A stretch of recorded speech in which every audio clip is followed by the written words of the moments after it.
Chapter 8. The Raven. 17-year-old Amber had been found unconscious in a high school bathroom. Her breathing was shallow, her heart rate sluggish, her blood pressure far too low. Unsurprisingly, her mother, Jill, who had arrived at the emergency room after being called by the school, was distraught. I had just walked into the ER as well. I was the attending physician there that month and was reviewing the evaluation of a suicidal adolescent by one of the child psychiatry fellows. As a group of doctors was trying to evaluate Amber, the girl's heart had suddenly stopped. The medical team had quickly revived and stabilized the girl, but it had been terrifying for Jill to see. Despite the physician's best efforts, Amber was still unconscious and unarousable. Now Jill was hysterical. I was asked to help calm the mother so the other doctors could focus on her daughter's problems. Toxicology screens, which would have found any drugs in Amber's system, were negative, ruling out the most likely cause of teen unconsciousness in such a situation: an overdose. Jill could recall no previous health problems that might explain her state. Consequently, the doctors were thinking rare heart disease, or perhaps brain tumor or stroke. I found Jill sitting by her daughter's bedside, holding her hand and crying. A nurse was adjusting Amber's for. Jill looked at me, pleading with her eyes. I tried to reassure her that the hospital was excellent and that her daughter was receiving the best possible care. But when she asked me what kind of doctor I was and found out that I was a child psychiatrist, she became more, not less, upset. "Are you here because she's going to die?" she demanded. "No," I responded quickly, explaining that the rest of the team was busy trying to figure out exactly what was wrong with Amber. They knew that it would help Jill if she could talk with someone, and I'd been assigned that role. She looked me in the eye and saw that I was telling the truth. She relaxed perceptibly, and I thought, not for the first time, that simple honesty was vastly underrated and underused in medicine. "Why won't they tell me what is going on?" she asked. I explained that the other doctors probably weren't withholding information, but that they most likely didn't know themselves what was wrong with Amber. I told her I'd look at her chart myself to find out what I could. I left the room, read the chart, and spoke with the resident and one of the other doctors. They described how Amber's school had called EMS after a student had found the teen in the bathroom. Her vital signs had been stable.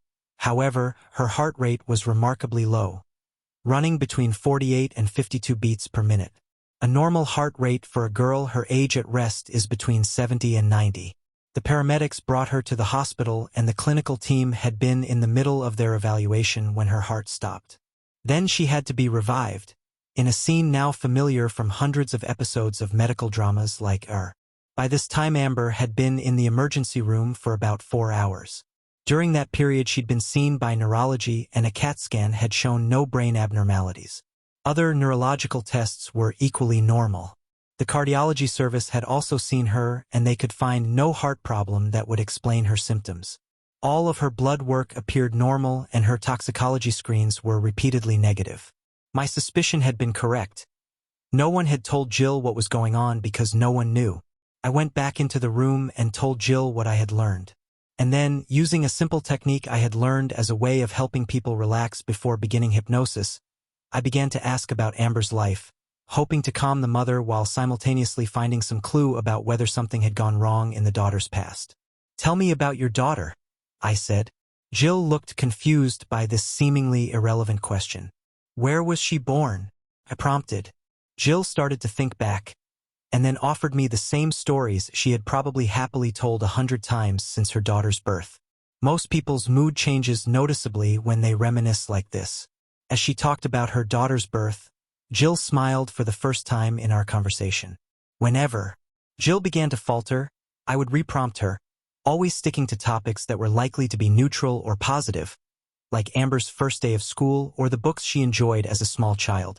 I noticed, however, that she seemed to skip over long periods of time, and just by looking at her, I could also see that she'd had a difficult life herself.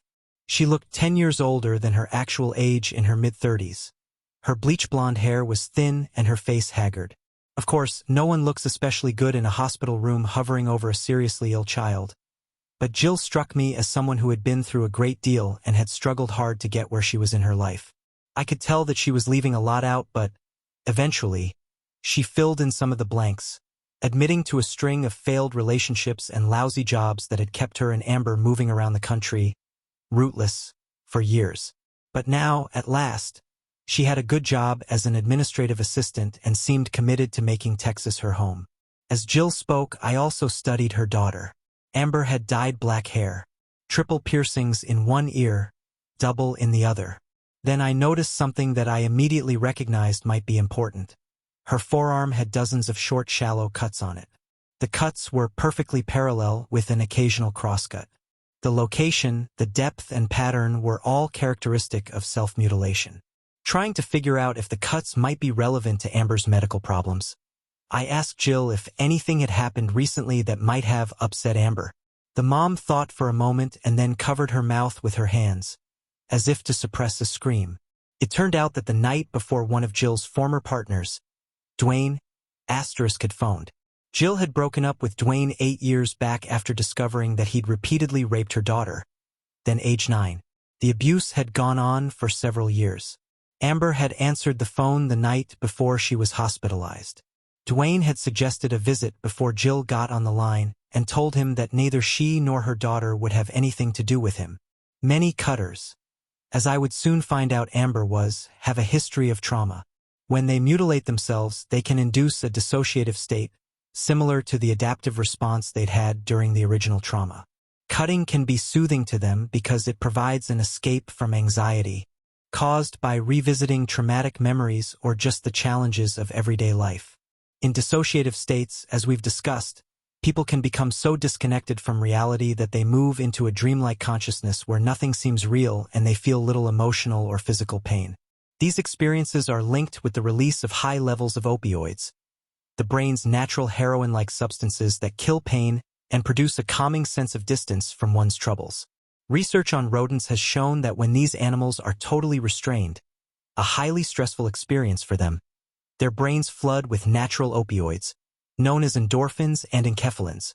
People who suffer life-threatening experiences often describe a sense of disconnection and unreality, and a numbness that is similar to what people feel when they take opioid drugs. Endorphins and enkephalins are an integral part of the brain's stress response system, preparing the body to handle both physical and emotional pain. It occurred to me that Amber's physiological state as she lay in the ER was very much like that of someone who has overdosed on heroin. Although, unlike most overdose victims, she was breathing on her own. Considering her self-mutilation and the unexpected contact with her abuser that she'd had the night before, I thought, could this be an extreme dissociative response, which had essentially caused her brain to OD on its own opioids? When I first broached this possibility, the ER docs thought it was absurd. Even I had to admit that it seemed far-fetched and that I had never heard of any similar cases. Still, I knew that the antidote to opioid overdoses, a drug called naloxone, is safe. In fact, it is so unlikely to prove harmful that some needle exchange programs provide it to addicts to reverse overdoses that they may witness. In our clinic, we also use a similar, but longer-acting drug called naltrexone to help children who are prone to dissociative states modulate their reactions when they encounter trauma-related cues. After Amber continued to be unresponsive for a few more hours and more tests came back without offering any additional insight into her condition, her doctors decided to give naloxone a try. And as with ordinary opioid overdoses, the results were rapid. 90 seconds after receiving the injection, Amber blinked, came around and, within minutes, sat up and asked where she was. As I was soon to find out, by learning more about her life, my theory that a dissociative reaction to traumatic memories had caused her symptoms was the most plausible explanation for both the loss of consciousness that brought her to the hospital as well as her response to the naloxone. She was kept overnight in the hospital for observation. The next morning I went to see her. I found her awake and sitting in her bed. She was drawing and writing in a journal. I introduced myself, saying, "I met you yesterday, but I'm sure you don't remember. You were a little bit disoriented. You don't look like a doctor," she said, looking me up and down, focusing on my t-shirt, jeans and sandals, not on my white coat. She seemed suspicious, but she also seemed confident and self-assured, and immediately went back to her drawing. "Are you that shrink?" she asked, not looking up again. I tried to take a surreptitious glance at her work. The journal contained elaborate designs reminiscent of ancient calligraphy. There were serpent-like creatures around the edges of the corner of each page. She caught me watching her and slowly closed her journal. It was an interesting way to simultaneously conceal and reveal.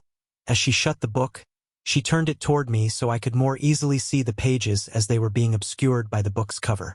So she does want to talk, I thought. I had a chance to talk with your mom a little bit about you, I said. She loves you very much, but she is worried. She thinks it would be helpful for you to talk with someone about what happened earlier in your life. I paused, giving her a moment to digest what I had just said, and listened. My mom likes you, she replied, looking me straight in the eyes as she spoke. Then, she looked away for a moment as if she was thinking. Would I become another man her mother brought into her life who hurt her? I wondered if she distrusted all men, the way my first patient, Tina, had. Did some part of her brain loathe any man her mother liked? Should I have had one of our female clinicians work with her? Yet my instinct told me she would be okay with me. Ultimately, she would need, over time, to replace some of her bad associations with men, to experience an honest, predictable, safe and healthy relationship. Well, I think your mom likes that we were able to help you, I said, trying to reframe the issue. She told me what happened with Dwayne. That's how I figured out what we should do to help you. And I think it would be really helpful for you to talk with somebody about all of that. It might help prevent something like yesterday from happening again. What happened with him is over, said Amber emphatically. I reached over to her hand, opened up her palm and exposed her forearm. I looked at the cuts and then looked at her and asked, Are you sure? She pulled back, crossed her arms, and looked away from me. I continued, Listen, you don't know me. You don't know anything about me, and you shouldn't trust me until you get to know me. So I'm going to say a few things. After I leave, you will have a chance to think about whether or not you want to spend any time talking with me. Whatever you decide is final. You don't have to agree to see me. It is your choice. You are in control. I described our clinic's work with traumatized children in simple terms, explaining how it might be of help to her and how we might be able to learn more from her to aid our work with other maltreated children as well. I stopped for a moment and watched her. She looked at me, still unsure what to make of me. I wanted her to know that I did understand something of what she had experienced, so I continued. I know that when you feel anxious, you feel pulled to cut yourself. And that when you first put the razor to your skin and feel that first cut, you feel relief. She looked at me as though I was revealing a deep secret. I know that sometimes in school you feel the tension build inside you and you can't wait to get to the bathroom and cut yourself, even just a tiny bit. And I know that even on warm days, you will wear long-sleeved shirts to hide the scars. I stopped speaking. We looked at each other. I put my hand out to shake hands with her. She looked me over for a moment and then slowly put her hand out as well. We shook hands. I told her I'd be back to answer any questions and see if she wanted to make an appointment. When I returned, Amber and her mom were waiting for me.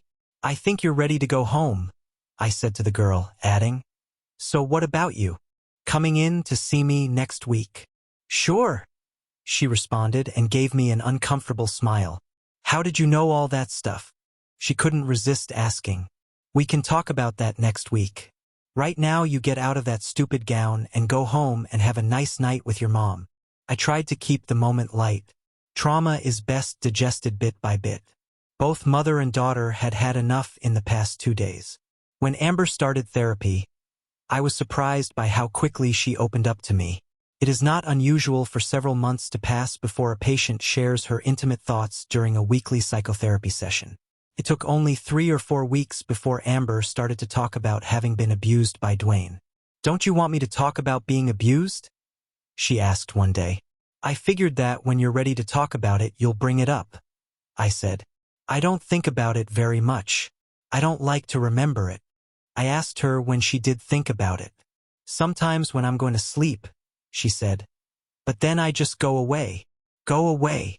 I knew she was talking about dissociation, but I wanted her to describe what happened. There was a change in her posture.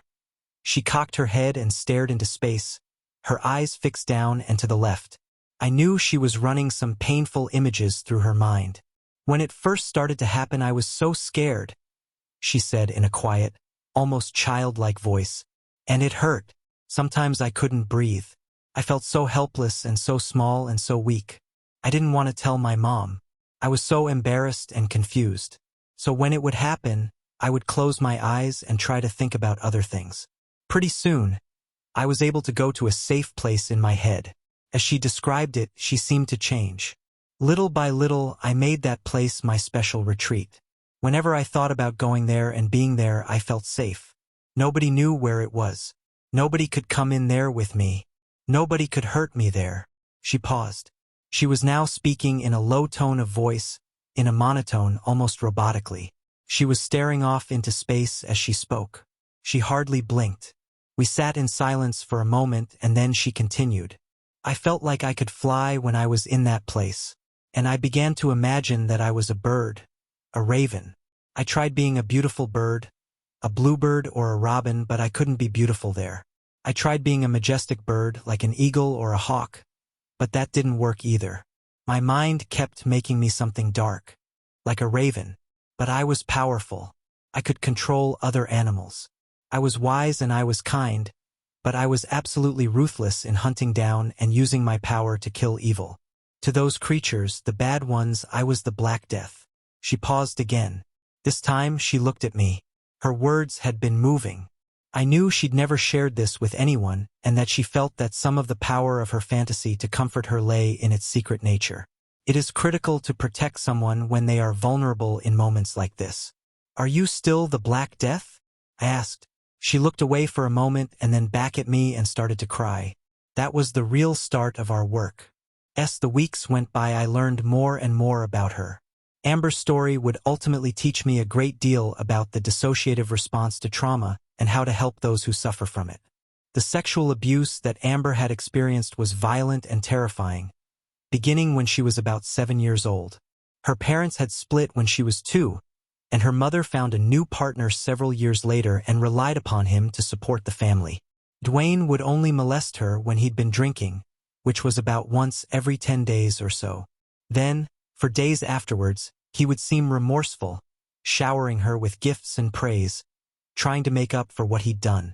Since his drinking was unpredictable, Amber lived in a constant state of fear, always worrying about when it would happen next and about the pain and terror of the event itself. Her grades began to decline, and she went from being a happy, outgoing child to being a withdrawn and anxious little girl. She was too frightened to tell her mother what Dwayne was doing. He threatened her with even worse if she told. Feeling that the situation was inescapable, Amber did what she could to get control over it. She began to serve Dwayne drinks and behave provocatively, with the aim of getting the abuse over with. Knowing when it would happen allowed her to study and sleep through the night rather than worrying about when he'd come into her bedroom. In essence, she could schedule and isolate her terror so that it didn't interfere with the rest of her life. Her grades improved again, and, to those around her, she seemed to be back to herself. Although her behavior probably doubled the frequency of the molestation, the control she gained over the situation allowed her to manage her anxiety such that it minimized the effects that the abuse had on her daily life.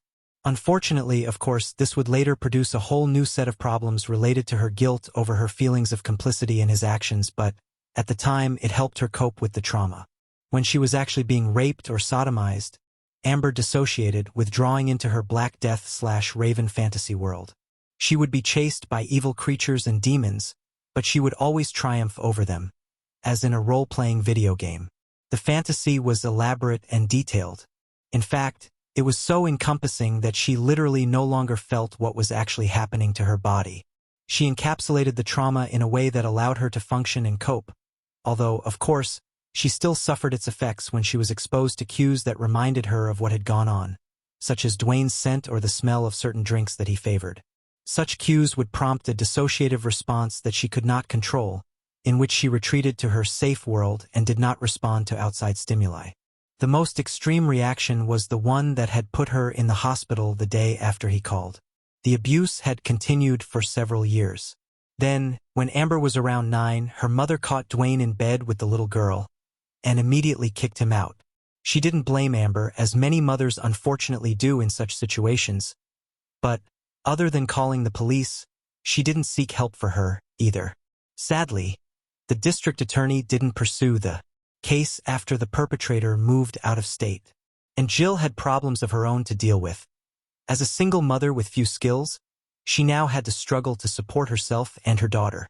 She and Amber made many moves from state to state, seeking better employment opportunities. Jill eventually managed to go back to school and get a higher-paying job, but the instability and the abuse had done its damage to Amber. Amber continued to cope on her own, getting decent but not spectacular grades. Intelligent as she was, she almost certainly could have done better, but probably at least in part because of what had happened to her, she stayed a B student and an underachiever.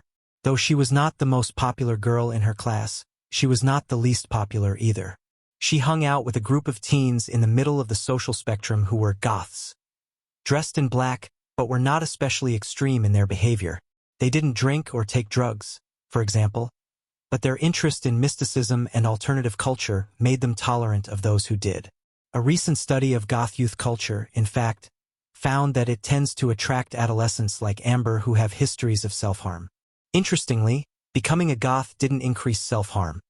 Before these teens found a community that accepted their dark interests, in fact, they were more prone to cut or otherwise harm themselves. In school, Amber discovered that pinching or deeply scratching her arms relieved some of her anxiety. And later, in private, she found that cutting her skin could produce a dissociative state, allowing her to escape what she experienced as an intolerable buildup of stress. "It's like I have magical skin," she told me, describing how cutting into it with a knife or razor prompted an incredible sense of relief and access to her safe place. Many teens, of course, find similar escape with drugs. Though teen drug use is often seen as simple hedonism or rebellion, in fact, the teenagers who are most at risk for lasting drug problems are those like Amber, whose stress response systems have suffered an early and lasting blow. Research on addicts and alcoholics finds dramatically increased numbers of early traumatic events, as compared to those who have not suffered addictions. The most severe addicts' histories, especially amongst women, are filled with childhood sexual abuse, loss of parents through divorce or death, witnessing severe violence, physical abuse, and neglect and other trauma. Brain scans of those who've experienced trauma often reveal abnormalities in areas that also show changes during addiction. It may be that these changes make them more vulnerable to getting hooked. While self-mutilation, too, is often seen as an act of rebellion or attention-seeking, in most cases it is probably better understood as an attempt at self-medication as well. Cutting releases brain opioids, which makes it especially attractive to those who have been previously traumatized and found relief in dissociation. Although anyone who cuts will experience some degree of opioid effect, the experience is far more likely to be perceived as pleasurable and attractive to those who have a sensitized dissociative response from previous trauma and are in emotional pain. The same is true of people who use drugs like heroin or OxyContin. Contrary to popular belief, most people who try these drugs do not find them overwhelmingly blissful. In fact, most people don't like the numbing sensation they produce. But those who suffer the after-effects of severe stress and trauma are likely to find the substances soothing and comforting, not deadening. Curiously, stimulant drugs like cocaine and amphetamine replicate the other common natural reaction to trauma, the hyperarousal response. Both drugs increase the release of the neurotransmitters dopamine and noradrenaline, also called norepinephrine. Both of those brain chemicals skyrocket during hyperarousal. Just as the dissociative experience bears a physiological and psychological resemblance to the opioid high, the stimulant high is physiologically and psychologically comparable to the hyperaroused state. In both stimulant highs and hyperarousal, the person experiences an elevated heart rate, heightened senses, and a feeling of power and possibility. That feeling is needed to fuel fight or flight, but it also explains why stimulants increase paranoia and aggression. Brain changes related to hyperarousal may make some trauma victims more prone to stimulant addiction, while those related to dissociation may prefer opioids like heroin. As my colleagues and I began to recognize how trauma affects the brain and body, we began to look for pharmacological methods to treat some of its symptoms. We hoped that this might prevent the children we were able to reach at an early age from developing problems like drug addiction and self-mutilation later on. We knew, for example, that opioid-blocking drugs like naloxone and naltrexone might reasonably be tried to blunt sensitized dissociation. We had already studied clonidine as a way to reduce hyperarousal. Though Mama P. had, with some justification, been afraid that we might drug up the children she cared for if we used medications, or that we might decide that medications were all that was needed and leave out love and affection, we found that the right medication can be helpful if used in the right context. One of the first patients we tried naltrexone with was a 16-year-old boy named Ted. Like Amber, he had come to our attention because of his physical symptoms, not his psychological problems. Ted had what seemed to be unpredictable fainting episodes. Sometimes at school, he would pass out. As in Amber's case, medical tests revealed no discernible heart disorder, nor did he have a diagnosable neurological problem like epilepsy or a brain tumor that might cause such symptoms. Throwing up their hands and deciding that Ted was inducing unconsciousness in some kind of bizarre teenage attention-seeking gesture, the doctors who had ruled out these other problems called in psychiatry. Ted was tall, rail-thin, and good-looking, but he carried himself as though he were depressed. Slouching, moving with little confidence, seeming as though he wanted to disappear. He didn't meet the criteria for depression, however. He didn't report unhappiness, lack of energy, suicidal thoughts, social distress, sleeping problems, or any of the other classic symptoms of the disorder. His only apparent problem was that about twice a week, he would suddenly faint. When I began to talk to him, though, I discovered that there was more. "I feel like a robot sometimes," he told me, describing how he felt removed from the emotional aspects of his life, almost like he was watching a movie or going through the motions without fully experiencing what was happening around him. He felt detached, disconnected, numb. Classic descriptions of dissociation. As I got to know him, I began to find out what had prompted his brain to protect him from the world. Starting before elementary school, Ted had been a continual witness to domestic violence. His stepfather frequently beat his mother, and this was not just the occasional slap or push, but rather full-on assaults that left her bruised, scarred, and terrorized into complete submission. More than once, his mother had to be hospitalized. As Ted got older, he began to try to protect his mother and found that he could redirect the man's rage from her to him. As he put it, "I'd rather get a beating than watch my mother get beat up." Although it didn't happen immediately, it was seeing her child hurt that finally prompted Ted's mom to end the relationship. But by this point, Ted was 10 years old. He'd lived most of his life with the daily threat or actual occurrence of serious violence. He'd become socially withdrawn and isolated. His teachers called him a daydreamer, noting that he often seemed to be miles away, rather than paying attention to the class around him. However, he participated enough to get average, though not outstanding, grades. Even more so than Amber, he seemed to have discovered a way of fading into the background, recognizing that earning grades that were either too low or too high would bring him attention. He didn't care if the attention for high grades was positive, since he found any attention stressful, even threatening. Ted seemed to have made up his mind that the best way to avoid any potential for further abuse was to be invisible, to disappear into the vast, undifferentiated gray middle. And, until he began fainting in junior high school, that's what he did. I proposed a trial of naltrexone to see if it would stop the fainting episodes. As noted earlier, when people suffer extreme traumatic stress, their brains can become sensitized to future stressors, and it takes smaller and smaller amounts of stress to set the system off and prompt a full-blown stress response. As part of this stress response, especially when the stress is severe and appears inescapable, the brain releases opioids. By using a long-acting opioid blocker like naltrexone, I hoped to prevent these opioids from having an effect when they were released by his sensitized system, and thereby stop the fainting. Ted agreed to try it and to continue seeing me for therapy. He took the medication for 4 weeks, during which he had no further fainting episodes. But because the drug blocked the opioid response that allowed Ted to dissociate, he now became very anxious when he faced new or stressful experiences. This is a common problem with many drugs in psychiatry and in general medicine.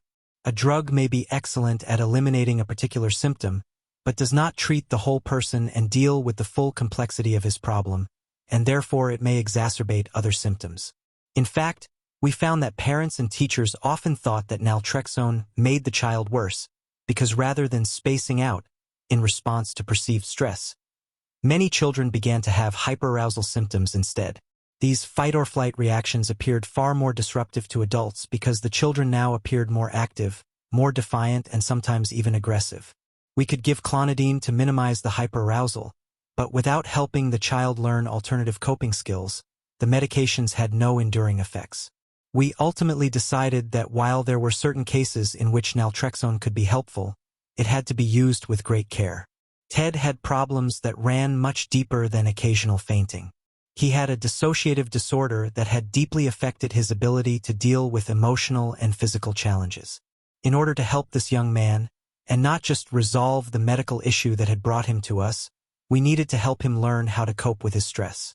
Thanks to the naltrexone, his brain was no longer automatically responding to minor stresses by shutting down the whole system, but now we needed to help his mind learn how to handle life stress in a healthier, more comfortable and more productive way.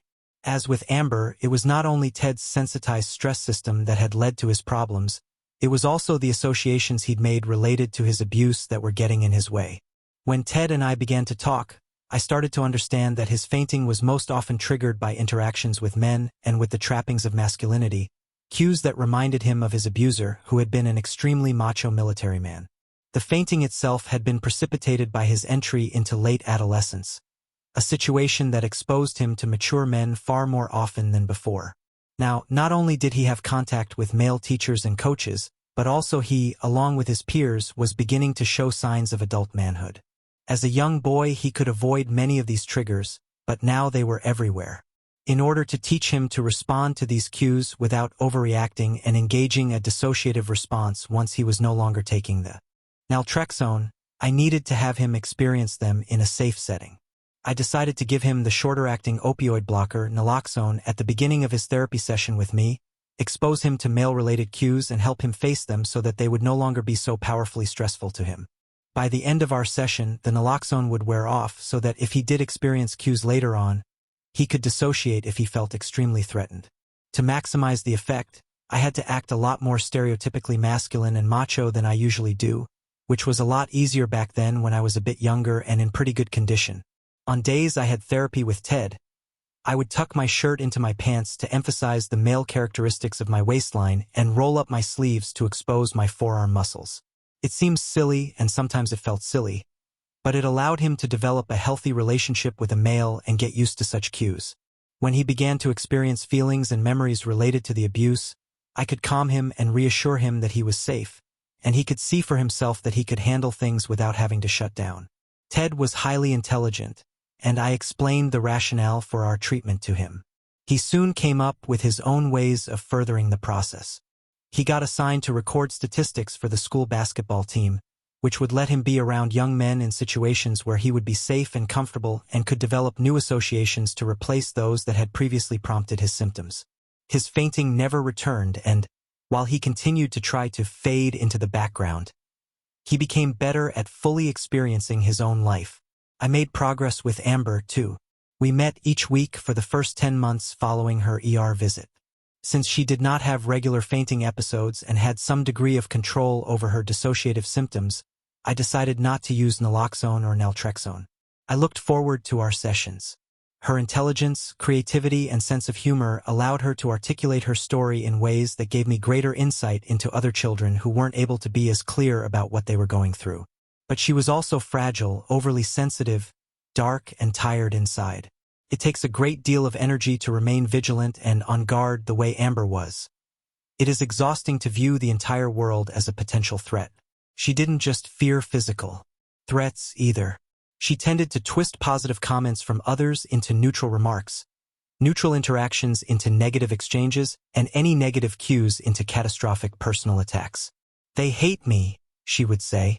She was constantly perceiving slights where none were intended, which made the relationships she did have difficult and eliminated many others before they could start. As a result, much of our time was spent trying to get her to see these interactions as clearly as she could see so much else about her life. This part of our work was basically cognitive therapy, which is one of the most effective treatments for depression. Amber's abuse had produced a number of depressive symptoms, one of which was self-hatred. Often, people like Amber believe that others can sense that they are unworthy and bad, that they deserve to be hurt and rejected. They project their self-hate onto the world and become sensitized, indeed hypersensitive, to any sign of rejection. The key to recovery, then, is to get the patient to understand that her perceptions aren't necessarily reality, that the world might not be as dark as it seems. With Amber, it was slow work. I wanted to help her understand that not everyone was out to hurt her. There were people, teachers, peers, neighbors, who could be kind, supportive, and positive. But she often shut out people to protect herself from the pain and terror Dwayne had brought to her in the past. One day, as she walked through my office door, she asked, "Did you know that the raven is the smartest bird?" She looked me in the eyes, almost challenging me. She plopped into a chair, putting her feet up on a little coffee table. "No, I didn't know that. Why do you say that?" I shut the door to my office and sat down in my desk chair, swiveling it to face her. "Corvus corax." She spoke the Latin species name for the common raven. "You know Latin?" No. "That is the official name of the raven." "You like ravens." "I am a raven." "You look like a girl." "Funny. You know what I mean." "Kind of." She was quiet. I kept going. "You want to talk animals. Let's talk about the animal world." Okowo. Many animals have ways to send signals to other animals, their own species and their predators. As I spoke, she settled deeper in the chair. She grew quiet. I could see that I was getting close to pushing her to shut down. "Sometimes those signals say don't mess with me. I'll hurt you," I continued. "A bear rises on both feet and huffs. Dogs growl and bare their teeth. The rattlesnake rattles." I paused and let the silence fill the room. I was trying to get her to understand how she gave off such powerful leave-me-alone signals. I knew she was often creating the self-fulfilling prophecy that people don't like me. She emitted negative signals and elicited negative responses. Then, of course, those reactions further reinforced her perception that the world is full of people who didn't like her. She blinked and looked at me. She wasn't tuned out yet. "What does the raven do?" I asked. She smiled a little. "The raven does this." She sat forward, leaned toward me, and pulled her long-sleeved shirt up. I expected to see fresh cuts, but all I saw was a new tattoo, entirely in black ink. It was a raven sitting with spread wings. She held her arm out for me to study it a bit. "Nice ink. Who did the work?" At least she knew by now that her dark clothes, piercings, and new tattoo were sending signals. "Bubba. Down on Montrose." She rolled her sleeve back down. "So tattooing now, does that have the same effect as cutting?" "Not really. It didn't hurt that much though." "Are you cutting?" No. "I'm trying to use those relaxation exercises. Sometimes they work okay." I had taught her a form of self-hypnosis to use in situations when she felt the urge to cut. Hypnosis helps people access their own dissociative capacity in a controlled way. I wanted Amber to gain a healthier control over when and to what degree she would use this powerful adaptive response. I had taught her an induction technique that involved focusing on her breathing. After simply observing each breath she took for a moment or two, she would then take a number of deep, controlled breaths and count them down from 10 to 1. With each inhalation, she would imagine taking one step down a staircase. At the bottom of the staircase was a door, and when she opened that door, she would be in her safe place, where no one could hurt her and where she was in total control. Once she had that technique down, we worked on helping her use it whenever she was distressed or overwhelmed, rather than cutting herself. Little by little, she would open up and then close back down. She'd discuss a bit of the hurt and shame that she carried around, and then, when it got too painful, she'd withdraw again. I didn't push. I knew that her defenses were there for a reason, and that, when she was ready, she'd tell me more. She kept getting more tattoos, most of them small, all of them black. There was a black rose, a black Gaelic knot, another small raven, and still she always dressed entirely in black. In a later visit, we talked more about how people are designed to read and respond to others. We talked about the signals we send. Did you know that the human brain has special neural systems that are designed to read and respond to the social cues from other people? I held up a neuroscience journal I had been reading. I was trying, again, to get her to recognize the negative signals she was sending out to people, and that she might be misreading the social cues of others. "Are you saying my social cue neurons are fucked up?" She had immediately jumped way past the point I was trying to make. Her response itself precisely illustrated the problem I was trying to get her to address. I needed to back off a bit. Yikes. Where did that come from? I know it's what you're thinking. So now your powers extend to mind reading? Can you read everyone's thoughts, or just mine? She didn't see the humor in my comment. I decided that the safest way to move forward was to approach her at a cognitive, rather than emotional, level. When these special neurons in the brain fire, they are almost a reflection of similar neurons firing in the brain of someone you are interacting with. They're called mirror neurons, in fact, and they're a part of the systems that our brain has to help us connect with and communicate to others. Pretty cool, right? She was listening. I hoped that she was processing some of this, maybe thinking about what it might mean for her. I continued, when a mother holds her newborn baby and smiles and coos, all of the primary sensory signals, the visual input from the mother's smile, the auditory input from the cooing, the olfactory signals from the scent of the mother, and the tactile information from the warmth and pressure of the mother's touch, all get turned into patterns of neural activity that go up into the brain of the baby and actually stimulate the parts of the brain that match the parts of the brain that the mother uses to smile, coo, rock, and so forth. The baby's brain is being shaped by the patterned, repetitive stimulation of the interactions from the mother. She was listening now. I could see that she was fully engaged, nodding her head. I said, "Pretty amazing. I love the brain." I dropped the journal back on my desk and looked at her for a response. "You are a strange dude." She smiled, but I was pretty sure that she recognized that she had misinterpreted my comment, that I'd never said nor implied that her brain was fucked up. She was beginning to see how her perception could differ from reality and how her reactions to people might be based on a skewed vision of the world. And over time, Amber got better. Her resting heart rate was now above 60 beats per minute and was no longer frequently dipping dangerously low. She had not had any further spells of unconsciousness. All reports from home and school suggested that she was doing well. She became more animated in our sessions. Now she talked about a small group of friends, all of them a bit marginalized, but overall healthy. Then one day she came in, slouched down onto the chair and announced, "Well, we are moving again." She tried to act nonchalant. "When did you find this out?" "Yesterday. Mom got a better job in Austin. So we're moving." She stared into space, her eyes filling with tears. "Do you know when you are going to move?" "In a few weeks. Mom starts on the 1st of the month." "Well, let's talk about this some." "Why?" "Because I would guess that this feels pretty bad to you." "So who is reading minds now?" "You don't know how I feel." I believe I said that I would guess that this feels pretty bad. Is my guess wrong?" She pulled her legs up underneath her and dipped her head to prevent me from seeing her tears. A tear dripped onto her black pants. I reached over and handed her a tissue. She took it from my hand. "I hate this," she said quietly. I let silence fill the room. I pulled my chair closer to hers and put a hand on her shoulder, leaving it there for a few moments. We sat. "What part do you hate the most?" "All of it. New school, new kids, new freak in town. I hate starting over all the time." "That must be hard." I didn't want to invalidate her feelings by trying to put a positive spin on it. I knew that we would have time later to talk through some of the potential positive aspects of a new start.